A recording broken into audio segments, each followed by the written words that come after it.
you guys doing to the cat? You guys shot it? It was damaging the property. It was damaging the property. Damaging the property of a cat? And now you're not going to put it out of its misery? If you're doing what's legal, then tell me what your names are. You should feel ashamed of yourselves. Are you sheriff? Hey, man! You can't just kill animals! You're disgusting! Come on, man, what's your name?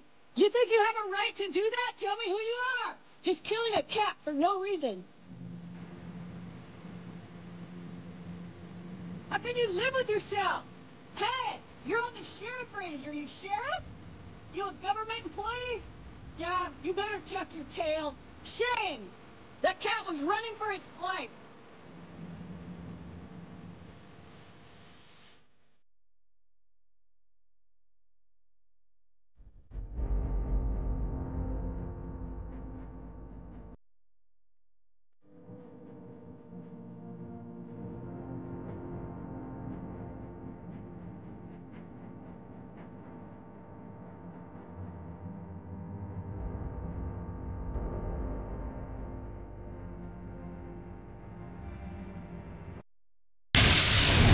Hopefully you can put it in the way.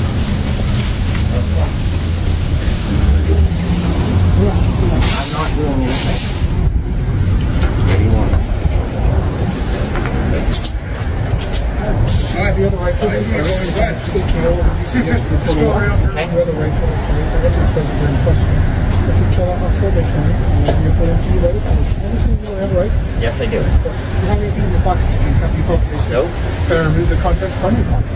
Yes. I don't know about y'all, but the movie It Ends With Us is popping up all over my For You page. I have not seen it, and I have been strictly forbidden by my dearest friends to never ever see it. So I'm definitely not going to be watching that movie, but I do appreciate that it's putting out this portrayal of a DV relationship, culture, and society to bring awareness to DV cases. I appreciate that they're pointing out the difficulties that there are involved in a relationship with any kind of abuse, leaving that situation, the complexity of that situation. But I would also like to point out that as a Christian woman who has been in an abusive marriage, and this is probably going to be controversial, but as a believer, I am convicted that it is not always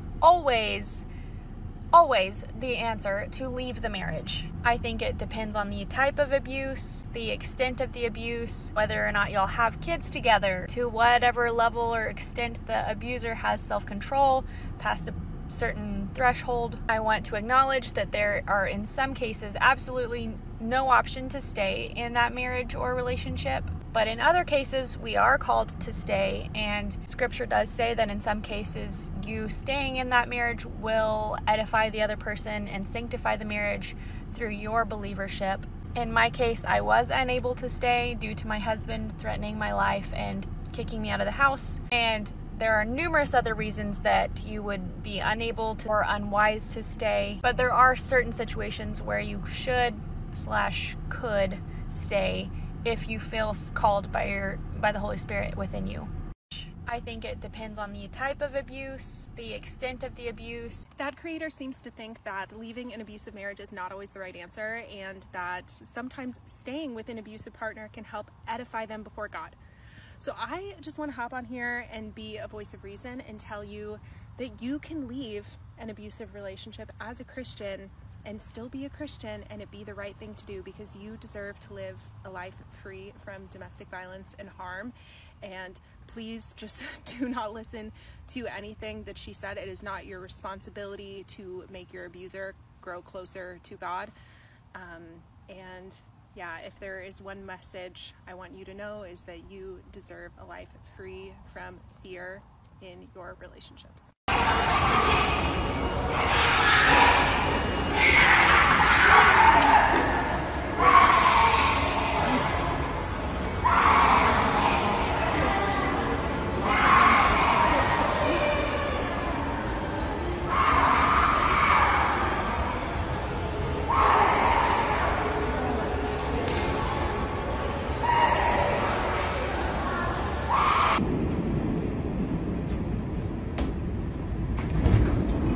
Today, Queen found up to local train and then got to the 18th Street. Stand here at the third door, please.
You gonna bark all day, little doggy?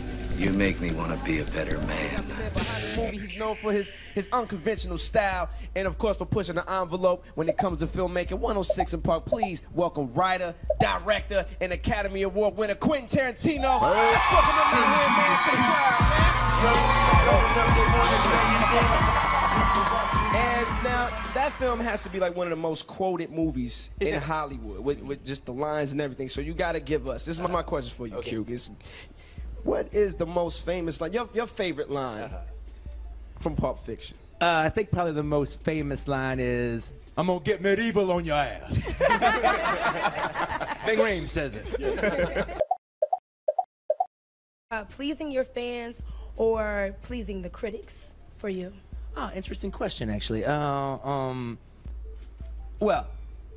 I want to please my fans, and I want to please the critics that are my fans. The critics ain't my fans. I don't give a damn. True. Right. And there's a lot of them out there. I think the other thing when you're working with Quentin, you know that what he's really doing is fulfilling his vision. You know, he's a visionary director. For us to have the opportunity to work with. Now, I'm not that computer savvy. So if he had sent me something that I plug into my computer, I don't know if I would have ever heard it. All right, hey, download this. I don't know how to do that. All right, you know. So he put it on a cassette tape. Then Jamie, my man, all right, goes to the BET Awards, comes back with Rick Ross. Rick Ross and the whole posse. We all got contact high on the set that day. The whole MG. Oh. Yeah. Well, what happened was that bad men, 100 black grays so I can lay their ass in. I need 100 black preachers with a black sermon. Go over to Carrie with my little tape recorder, play it. Bam, bam, bam. Okay, that's in the movie. And Anthony Hamilton brought in a joint that was just fantastic. And I took it home and I played it and I go, this is the bomb. Before, my movies are always filled with songs, but it's always stuff that I chose from either my own collection or something like that. I never had like a music supervisor hook me up with stuff. It's always stuff I chose. And probably the reason I never did that is I didn't want to actually go up to an artist and ask them to write something and then they do. Red-Nosed Reindeer, the Charlie Brown special. Right. What was that one with Fred Astaire as the mailman? Starts, he's narrating it. Santa Claus is coming to town. Try not to smile challenge. Comment down below and tag someone to see if they smile. So there's this new challenge going around. They're saying that you can't pull on your cheek and stick your tongue out at the same time.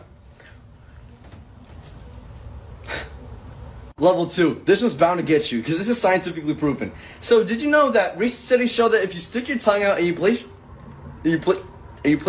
your chain on it and you dangle it over the camera. I can't. Level 3. This one's impossible because I'm recreating my favorite vine. I love you, B-word. I never gonna stop loving you, B-word. Level 4. If you don't smile, well, you gotta be depressed or something. Hey, I really like the way you did your hair today. It looks really nice on you. And I really like the color of your lips as well. And this is the final impossible level. There's no way you're not gonna fall for this one. So, did you know that you actually can't feel your tongue if you smile? I got you. Screenshot. Why?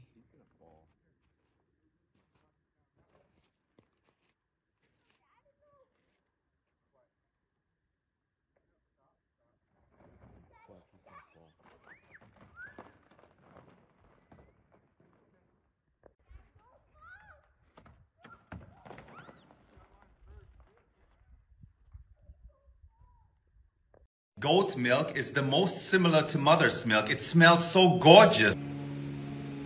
Oh, yes! Yeah! It smells trustworthy because butter is similar to mother's milk a little bit. Oh, I post this on TikTok so I can't be too explicit. Hey, Shawty. You ready for your ride? Where we going today, baby? My place.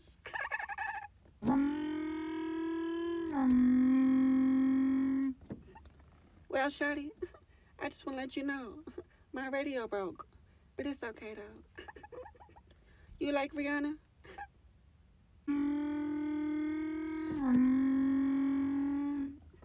Oh, we found love in a Uber.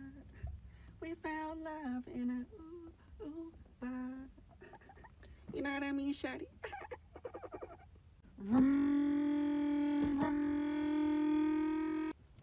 Well, Shawty, how's your ride so far? You trying to let me get them ditches?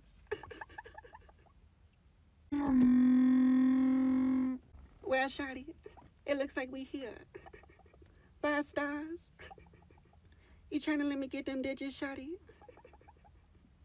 Let me get them digits, Shawty. Chocolate chip cookies! Fried olives on a stick. Turkey legs! Jumbo smoked. Fried ravioli. Bullthorpe Cafe! Gator on a stick! Butcher boy steak sandwiches. Cardigan water. Oofta! Tacos. Funnel cake. Darman. Root beer. Danielson's and daughters. Fresh cut fries! Tickets! What?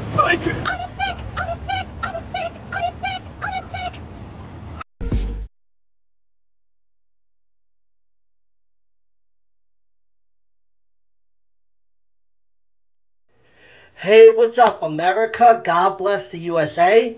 So these are my opinions on the Hot 2 girl. You guys are going to laugh at this. So one, I have nothing against her. I actually like her. I think she has a good sense of humor, a good sense of personality. And here's what really gets me, right? If this is the worst, she said why she was drunk. Like, look at all these college girls. They do some really nasty, terrible things, like popping out multiple babies while they're drunk. And at the end of the day, you know, with all our stressful lives, all we need is a good laugh. She's got personality. She's way more feminine than most girls out there. And I can see why she became famous, right? It just was the way it is. You know, maybe if girls were not as much masculine, maybe they could truly please their man. That's just reality.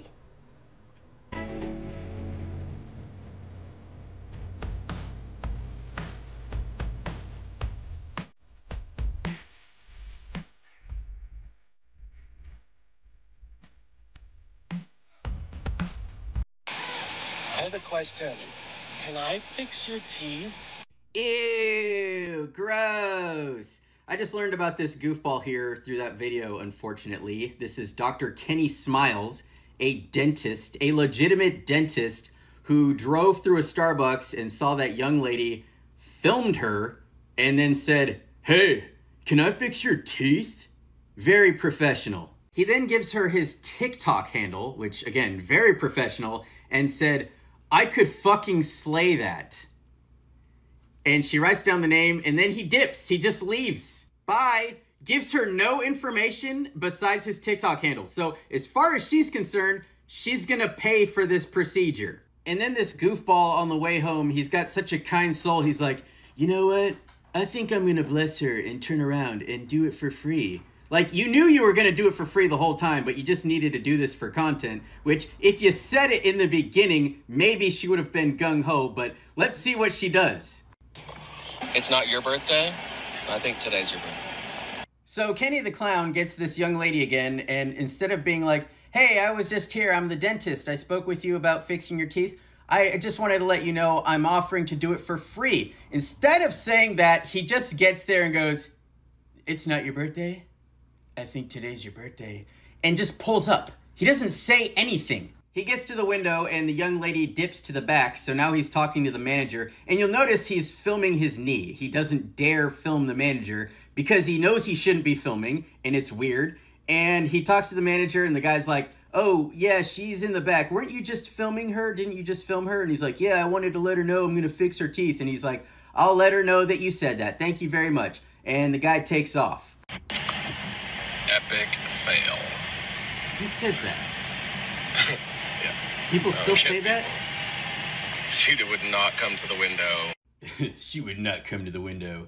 Kenny, you're like my age. You have to be at least 40, buddy.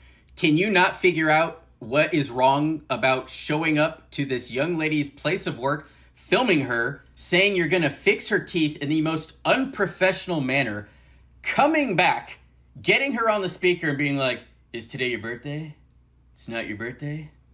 I think today's your birthday. You didn't see any, you couldn't figure out why she wouldn't want to talk to you, buddy? Well, you snooze, you lose. Kenny, you're so weird, man. What did you do? Why did you post this video? Ugh, you snooze, you lose.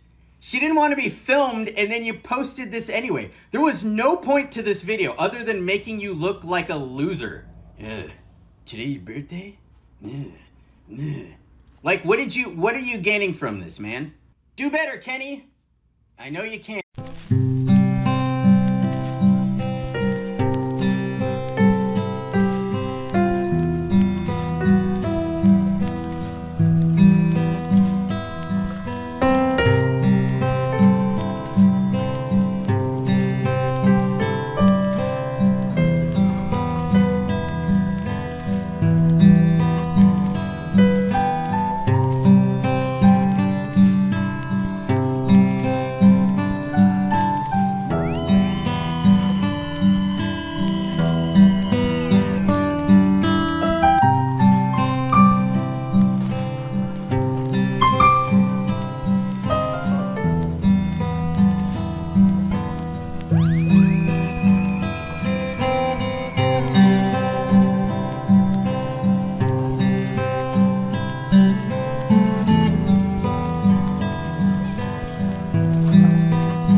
You're supposed to be goodbye.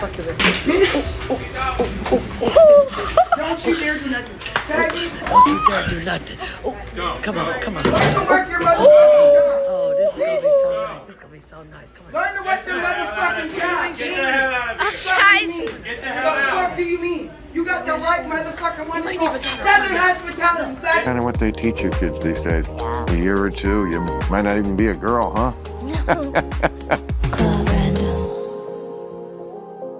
Hey, kids. So hard to get good help these days, kids. So hard to get good help. Anyway, Paige and Amelia, how old are you? We're both 10.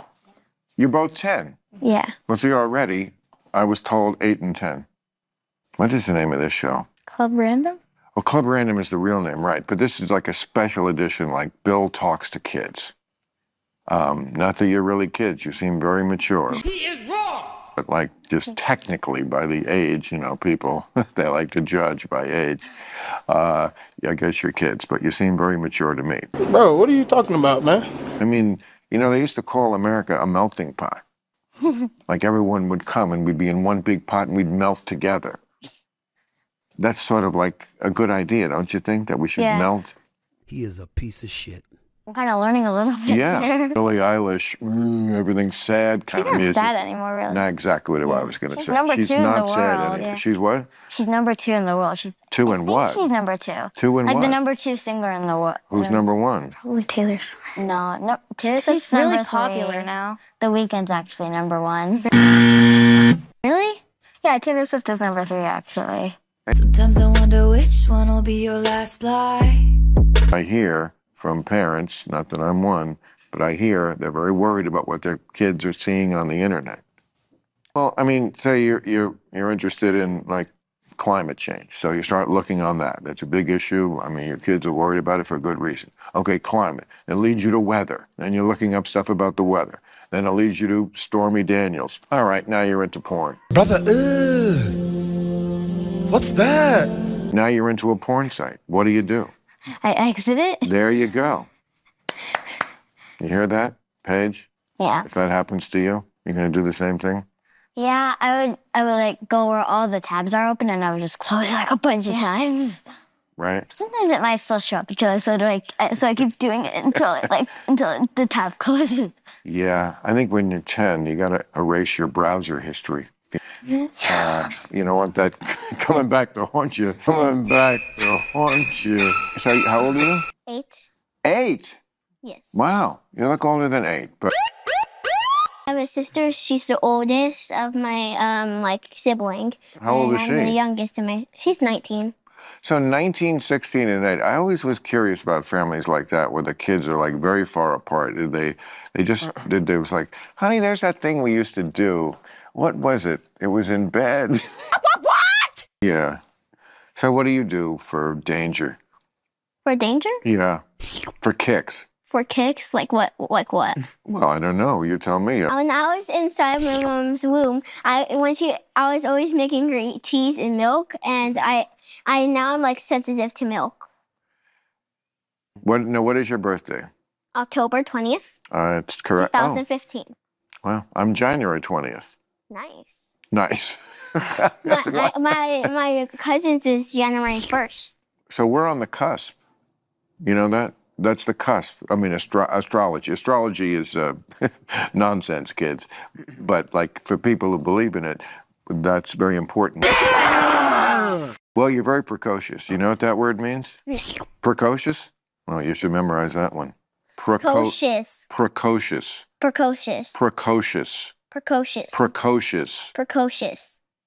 Exactly. So, did you wear the same kind of clothes when you started out life as a boy? I assume you're both transitioned. I assume you were a boy as a child and you were a girl. I mean, that's... What? No? What? No? Oh, well, I thought everybody these days was transitioned. No. No, you actually was born... yeah, I was... and you were born a girl? Yeah. Oh, okay. All right, fine. So whatever kink... What did you say, Nick? Whatever you're into. Well, I thank you kids for coming over. I think you've... By the way, can you sign these both? Yes, I can sign the phone? Yeah. Sign right on the phone? Yeah. And also, can you put your phone number in here?